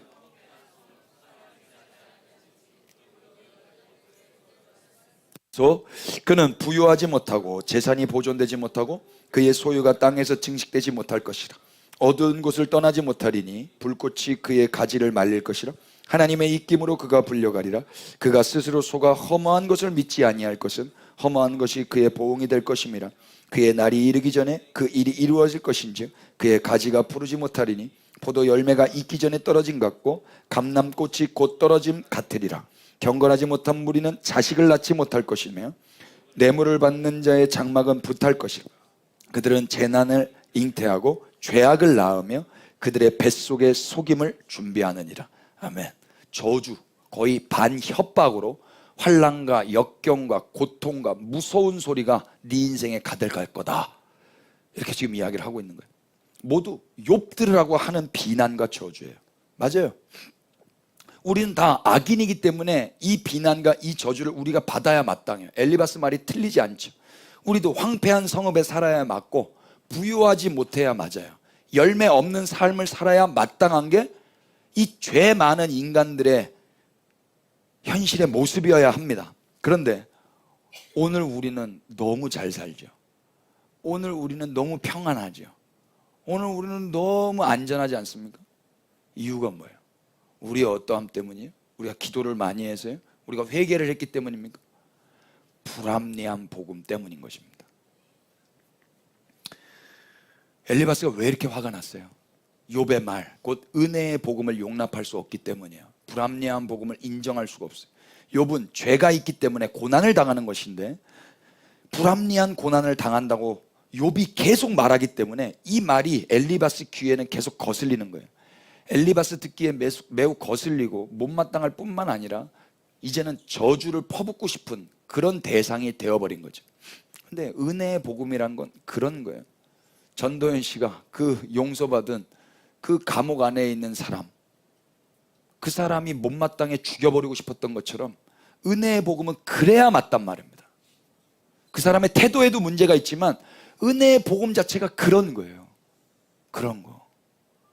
김정은이 천국 가는 거 여러분 괴로우십니까? 조두순이 천국 가면 여러분 하나님 원망하실 거예요? 그분들과 우리가 뭐가 다르죠? 좀 다른가요? 뭐가 좀 더 고상한가요? 그 정도까지는 아닌가요? 성경은 다 똑같은 죄인이라고 이야기해요. 어찌 사람이 하나님 앞에서 의로울 수 있어요? 우리나 그들이나 뭐가 달라요? 어찌 여자가 낳은 자들이 하나님 앞에서 의로울 수 있냔 말이에요. 다 지옥 백성이지. 불합리한 고난을 당해서 불합리한 은혜를 받은 죄인들에게 세상과 원수는 오늘도 이렇게 정죄하며 불합리하다고 큰 소리로 외칠 거예요. 네가 어떻게 구원을 받아? 네가 어떻게 은혜를 받아? 너 같은 죄인이. 여러분, 거기서 우리는 어디서 안정감을 얻는 거예요? 얘보다는 낫잖아요. 얘보다는 더 잘했잖아요. 그걸로는 안정감이 될 수가 없어요. 김정은보다는 낫지만 나보다 더 훌륭한 사람이 많거든요. 어떻게 안정감을 가지고 이 세상에서 자유롭게 살 거냐고요. 우리의 어떠함으로는 얻어낼 수 없는 자유와 평강을 받아야 된단 말입니다. 그게 불합리한 복음인 거예요. 세상과 원수는 그래서 계속 내 속 안에서 우리를 정죄하죠. 불합리해. 너는 심판받아야 되는데, 너는 지옥 가야 되는데 불합리해. 네가 이러고도 네가 어떻게 하나님께 용서를 받고 그리스도인들이 될 수 있어? 크리스토퍼 애쉬는, 사진 한번 띄워줄래요? 욥기는 부당한 고난에 관한 책이기 때문에 부당한 은혜에 관한 책이기도 한다라고 말했어요. 욥기는 부당한 고난에 관한 책이기 때문에 부당한 은혜에 관한 책이기도 한 거예요. 성경이 그런 이야기입니다. 예수 그리스도는 부당한 고난을 받으셨어요. 그분은 십자가에 달리면 안 되실 분이에요. 근데 왜 그랬어요? 부당한 은혜를 선물로 주시기 위함이셨습니다. 우리는 아무거 한 거 없이 그냥 받은 거예요. 맞아요. 욥기는 불합리한 고난에 대한 이야기예요. 따라서 불합리한 은혜에 대한 이야기로 들어야 되는 것입니다. 오늘 우리가 어떻게 하나님 앞에 깨끗하게 이 자리에 서 있습니까? 뭐가 깨끗해요, 우리가? 핸드폰 한번 다 뒤져볼까요? 여러분, 신방 가볼까요? 신방 가면 어떻게 해요? 저 옛날에 많이 봤어요. 신방 목사님이 갔는데 문을 안 열어주는 거예요. 뭐 신방 대원들 갔는데 잠깐만요, 잠깐만, 막 우당탕탕탕탕 막 집어 던지는 소리 다 들려. 야야야, 문 닫아. 소재가 안 돼 있다는 거예요.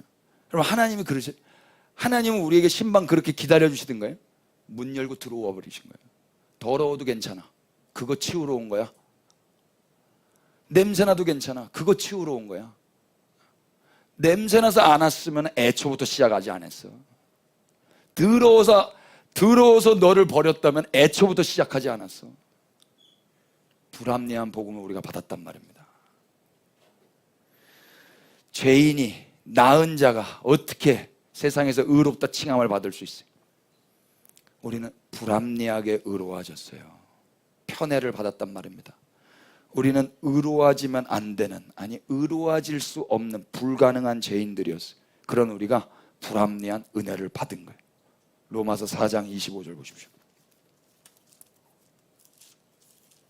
예수는, 시작, 예수는 우리가 범죄한 것 때문에 내줌이 되고 또한 우리를 의롭다 하시기 위하여 살아나셨느니라. 아멘. 여기 우리가 한 게 뭐가 있어요? 우리가 범죄한 것 때문에 예수님은 내줌이 되셨고 우리를 의롭다 하시기 위해 예수님이 살아나신 거예요. 우리가 한 일은 죄 지은 것밖에 없다고요. 이게 불합리한 복음이에요. 고린도후서 5장 21절도 보세요. 고후 521. 하나님이, 시작, 하나님이 죄를 알지도 못하신 이를 우리를 대신하여 죄로 삼으신 것은 우리로 하여금 그 안에서 하나님의 의가 되게 하려 하십니다. 아멘. 여기에 우리가 한 일이 뭐가 있어요? 우리는 죄밖에 지은 게 없어요. 당신은 어떻게 그리스도인이 되었습니까? 기도를 많이 했습니다. 찬송을 많이 불렀습니다. 제가 금식을 했습니다. 있다고 말을 할 수가 없단 말입니다. 저는 그냥 죄밖에 진 게 없습니다. 그분이 찾아오셨습니다. 불합리한 은혜를 받았습니다. 우리는 태도를 잘해야 될 거예요. 원수 앞에서는 당당해야 되겠지만 사람들 앞에서는 겸손해야 될 것입니다. 은혜를 받았기 때문에. 우리는 불합리한 고난을 당하신 예수 그리스도인하여 불합리하게 은혜를 받았어요. 제가 좋아하는 윌리엄 윌리몬이 이런 이야기를 했어요. 주님은 우리가 주님께 드릴 것이 없음을 아시고 자신을 우리에게 주십니다. 우리가 주님을 찾아내지 못함을 아시고 우리를 찾아오십니다. 우리의 힘으로 주님께 돌아갈 수 없음을 아시고 먼저 우리를 향하십니다. 이 주님의 말도 안 되는 은혜가 있었기 때문에 우리가 찾아진 바 된 것이고 은혜를 받게 된 것입니다. 그리고 그렇게 범죄하고 죄만 지었던 당신의 사랑스러운 제자들을 위하여 우리 예수님은 식사의 자리로 초대해 주세요. 누가복음 22장 보십시오. 모든 당신의 제자들은 다 형편없었어요. 그런 자들을 위하여 당신이 친히 이 식탁을 제정하십니다. 19절 20절 읽으십시다. 22장 19절 20절 시작. 또 떡을 가져 감사기도 하시고 떼어 그들에게 주시며 이르시되 이것은 너희를 위하여 주는 내 몸이라. 너희가 이를 행하여 나를 기념하라 하시고 저녁 먹은 후에 잔도 그와 같이 하여 이르시되 이 잔은 내 피로 세우는 새 언약이니 곧 너희를 위하여. 아멘. 새 언약을 주도하신 분은 우리가 아니라 우리 주님이십니다. 옛 언약 가운데 있었으면 우리는 다 심판이에요. 불합리한 은혜를 받아서 새 언약 가운데로 주님이 우리를 초대하고 계시는 겁니다. 우리의 사랑은 늘 흔들려요. 그러나 우리 주님의 사랑은 변함이 없으시고 오래 참으십니다. 견고한 사랑입니다. 그렇기 때문에 우리가 오늘도 안심하며 사는 거예요. 우리가 안심할 수 있는 이유, 우리의 어떠함 때문이 아니라 그분의 오래 참는 진정한 사랑 때문이에요. 그걸 이제 우리가 받았다면 이제 우리는 어떻게 살아야 돼요? 로마서 1장으로 넘겨보십시오. 사도 바울은 누구보다도 죄인이었습니다. 제가 사도 바울과 스데반의 그 관계를 묵상하면서 스데반 엄마가 사도 바울을 봤으면 어땠을까? 전도연 씨는 아들이 죽고 나서 용서받은 그 웅변학원 원장님을 보고 눈이 돌아간 거거든요. 스데반의 엄마가 있었을 거 아닙니까? 성경에는 안 나오지만. 근데 사도 바울은 스데반 죽을 때 그걸 동조했던 사람이에요. 스데반을 죽인 자나 다름이 없어요. 그런데 사도 바울은 살아서, 버젓이 살아서 지금까지 이렇게 회자되고 있어요. 스데반 엄마가 사도 바울 보면 기분이 어떨까? 죽이고 싶을까? 영화 한 편 만들고 싶을까? 제가 설교 다 준비해 놓고 그 묵상 때문에 설교를 바꿔야 되나? 사도 바울이 뭐라고 고백하는지 들어보십시다. 1장 14절입니다. 그래서 사도 바울이 이렇게 고백하는 것 같아요. 다 같이 헬라인이나 시작. 헬라인이나 야만인이나 지혜 있는 자나 어리석은 자에게 다 내가 빚진 자라. 그러므로 나는 할 수 있는 대로 로마에 있는 너희에게도 복음 전하기를 원하노라. 아멘. 헬라인이건 야만인이건 지혜 있는 자건 어리석은 모든 인류에게 자기가 뭐래요? 빚진 자. 빚진 자라고 보니까 헬라 말이 오페일레테스. 이 뜻이 뭔지 아세요? 죄인이란 뜻이에요. 하나님께 대한 범죄자란 뜻이에요. 이게 빚진 자예요. 빚진 자면 이제 어떻게 살아야 돼요? 감옥 가서 쭈그리고 있어야 돼요? 그러므로 나는 할 수 있는 대로 로마에 있는 너희에게도 복음 전하기를 원하노라. 그래서 복음 전한 거예요. 하나님 앞에 죄인인데 염치 없이 이 죄인이 불합리한 은혜를 받았어요. 예수님 믿는 사람들 잡아 죽이는 살인마인데 내가 스데반을 죽이는 자라고 해도 틀린 말이 아닌데 그냥 은혜를 받았단 말입니다. 그래서 목베임을 당하는 위협 가운데서도, 사지가 찢겨지는 위협 가운데서도, 엉덩이 매 맞는 그 위협 가운데서도 가난하고 핍박받고 맨날 그렇게 쫓기는 인생 가운데서도 복음 증거하는 자로 살았단 말입니다. 시사하는 바가 크죠. 일생 빚진 자로 이 하나님의 능력이 되시는 복음을 증거하기 위해서 사도 바울은 살았어요. 그래서 16절과 17절이 나오는 거예요. 그 복음이 뭔데요? 내가 복음을 부끄러워하지 아니하노니 이 복음은 모든 믿는 자에게 구원을 주시는 하나님의 능력이 됨이라. 먼저는 유대인에게요, 그리고 헬라인에게로다. 복음에는 하나님의 의가 나타나서 믿음으로 믿음에 이르게 하나니 기록된 바 오직 의인은 믿음으로 말미암아 살리라 함과 같으니라. 이 말의 뜻은 뭐예요? 믿음이 조건이라는 이야기가 아니에요. 나 같은 범죄자도, 나 같은 소망 없는 살인마도 하나님의 능력으로 인하여, 하나님이 사용하신 그 믿음이라는 것으로 인하여 나도 하나님의 사람 됐습니다. 이걸 누구에게든지 전해주고 싶었던 거예요. 이걸 뭐 잘난 척하면서 전했겠습니까?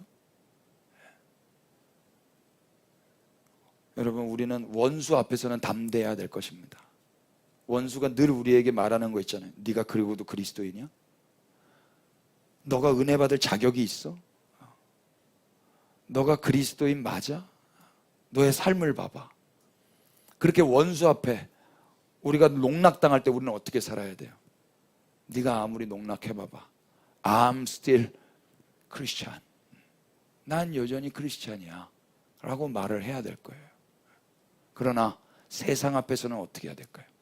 겸손하게 살아야 됩니다. 용서받은 자답게, 그러나 여전히 자신을 죄인으로 여기며 빚진 자로 여기며 겸손한 태도를 잃어서는 안 될 것입니다. 또 다른 사람들을 상처 주면서 불합리한 복음을 이해하지 못하는 사람들한테 나 자유 얻었네, 나 해방되었네 라고 떠버리면서 그의 마음을 아프게 하면 안 된단 말입니다. 겸손하게 나는 여전히 죄인이야. 네가 욕해도 맞아, 난 죄인. 그러나 우리 주님은 십자가에서 이 죄인을 구원하셨어. 누구를 가르치려고 하는 것이 아니라 이 복음을 증거하는 거란 말입니다. 기도하십시다. 오 하나님, 불합리한 고난과 죽임을 당하신 예수님으로 인하여 우리가 불합리하게 은혜를 받아 하나님의 당신의 식탁에 앉았습니다. 우리가 받은 은혜가 무엇인지 더욱 가르쳐 주시옵소서. 원수가 우리를 정죄할 때는 복음 안에서 담대하게 하시되 사람들 앞에서는 어설프게 잘난 척하지 않게 하시고 섣불리 자랑하지도 않게 하시고 그저 겸손히 불합리한 복음을 전함으로 세상에 하나님의 능력과 지혜만을 전하게 하여 주시옵소서. 불합리한 죽음으로 불합리한 은혜를 누리게 하신 하나님의 능력과 지혜를 찬양하오니 주님 홀로 높임을 받으시옵소서. 이 모든 일에 순종하시고 아버지의 뜻을 이루신 예수 그리스도의 이름 받들어 기도 올렸습니다. 아멘.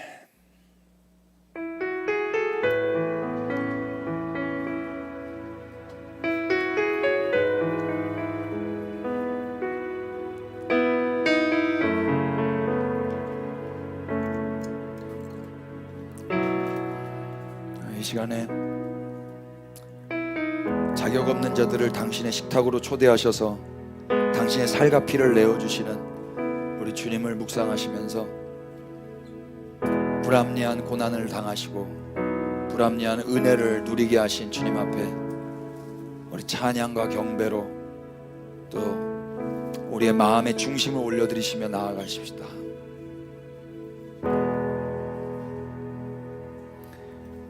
왕의 식탁으로 날 부르신 주,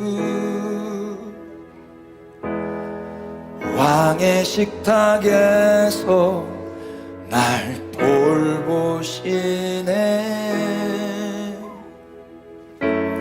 주와 함께 먹고 마시며 주 얼굴 보게 하신 아버지 감사합니다. 나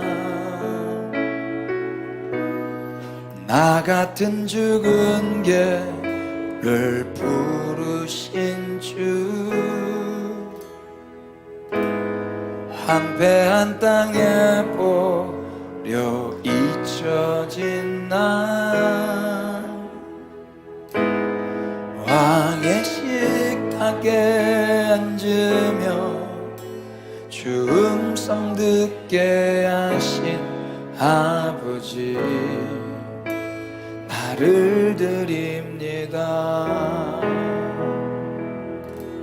사랑합니다. 사랑합니다.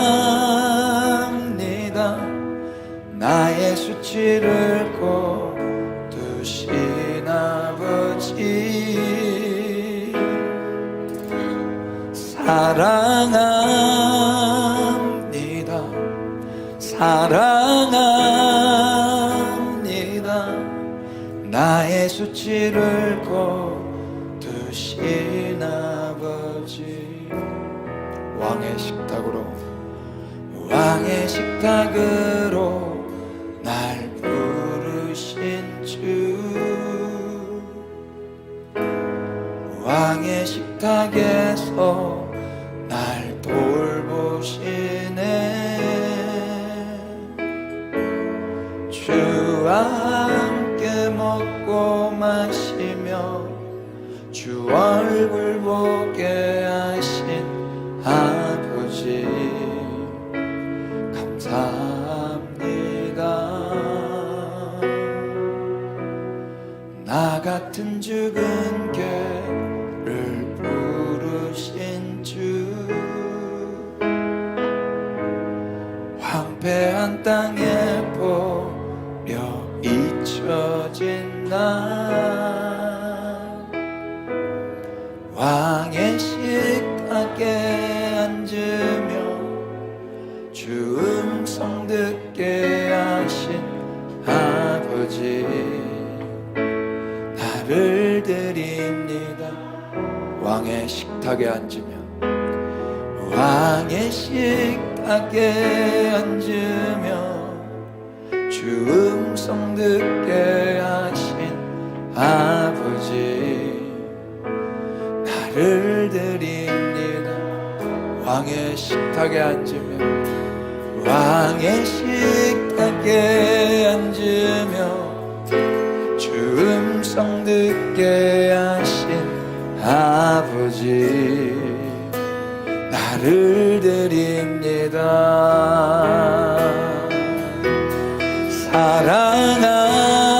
사랑합니다. 사랑합니다. 나의 수치를 거두신 아버지, 사랑합니다.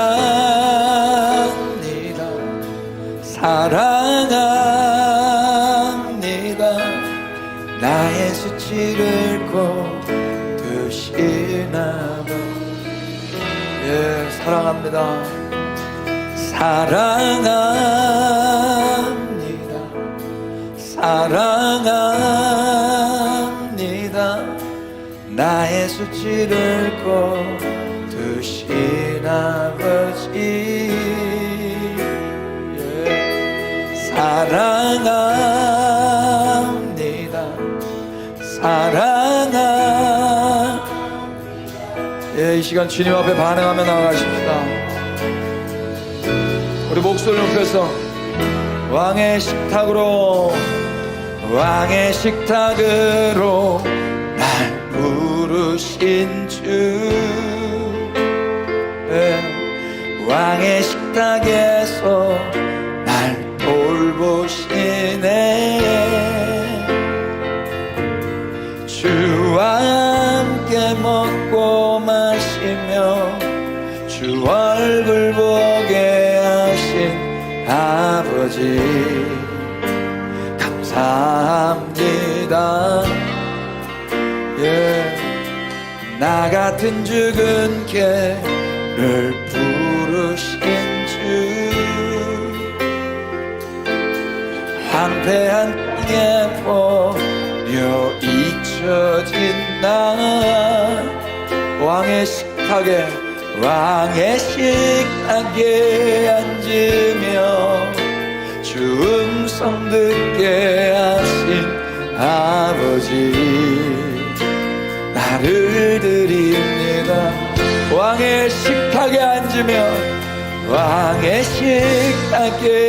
앉으며 주 음성 듣게 하신 아버지 나를 우리 다시 한 번 더 왕의 식탁에 앉으며 주 음성 듣게 하신 아버지 나를 드립니다. 사랑합니다.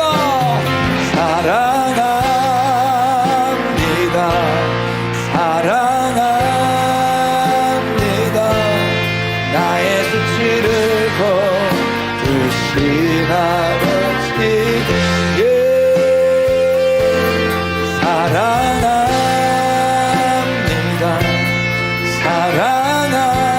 사랑합니다. 나의 수치를 거두시라. 우리 주님을 사랑하십니다. 사랑합니다.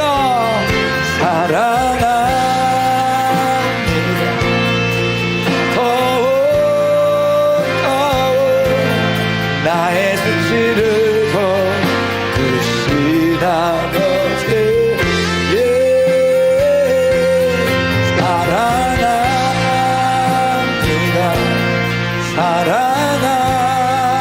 사랑합니다. 나의 수치를 거두신 아버지 한 번 더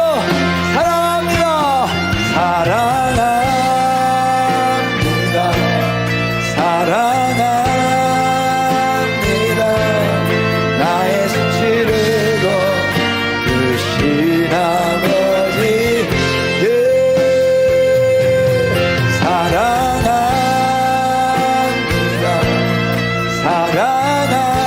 사랑합니다. 우리 주님을 경배하십니다. 우리 일어나서 주님을 경배합니다. 주 경배합니다.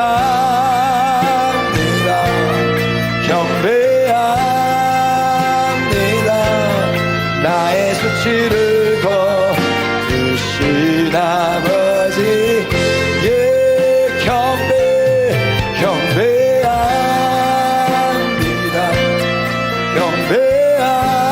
경배합니다.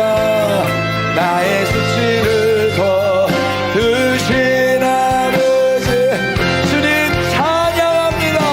주 찬양합니다.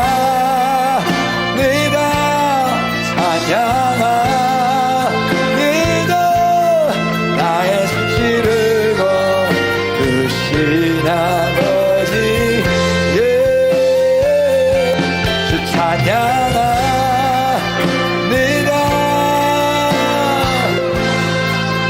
이 시간에 주님 앞에 우리를 드리시다. 다같이 주님의 이름 한번 부르시고 주님께 우리의 마음을 올려 기도합니다. 주님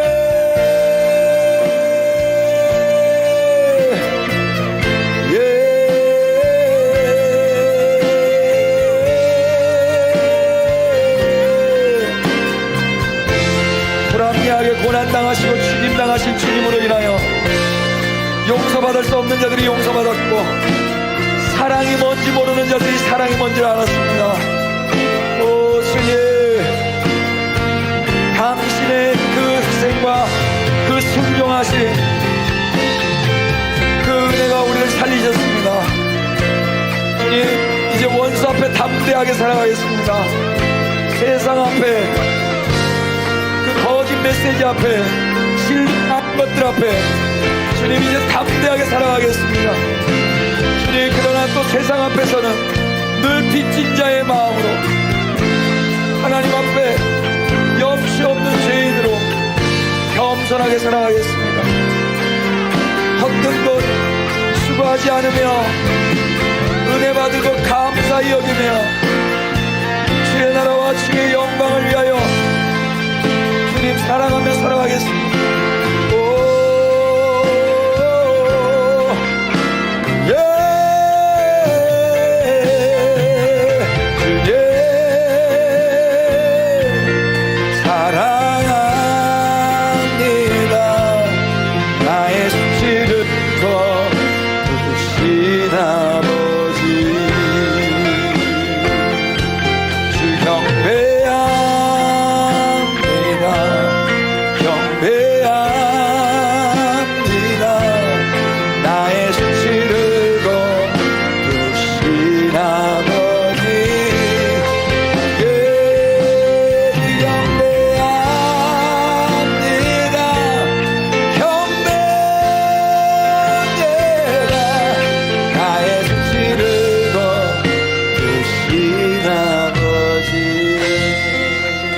사랑합니다. 사랑합니다. 나의 수치를 거두신 아버지 사랑합니다. 사랑합니다. 나의 수치를 거두신 아버지.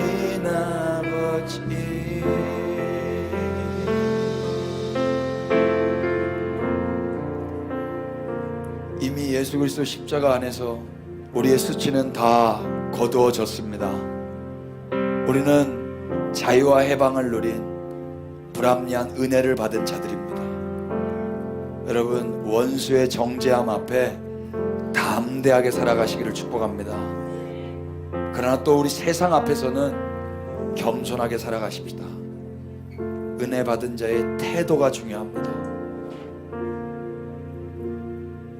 이 시간 이 성찬에 참여하시면서 내 안에 들어와 사시는 이미 이루시고 우리를 위로하시며 안심케 하시며 격려하시는 주님의 사랑을 또 체험하실 수 있게 되기를 바랍니다. 이것은 주님의 몸입니다.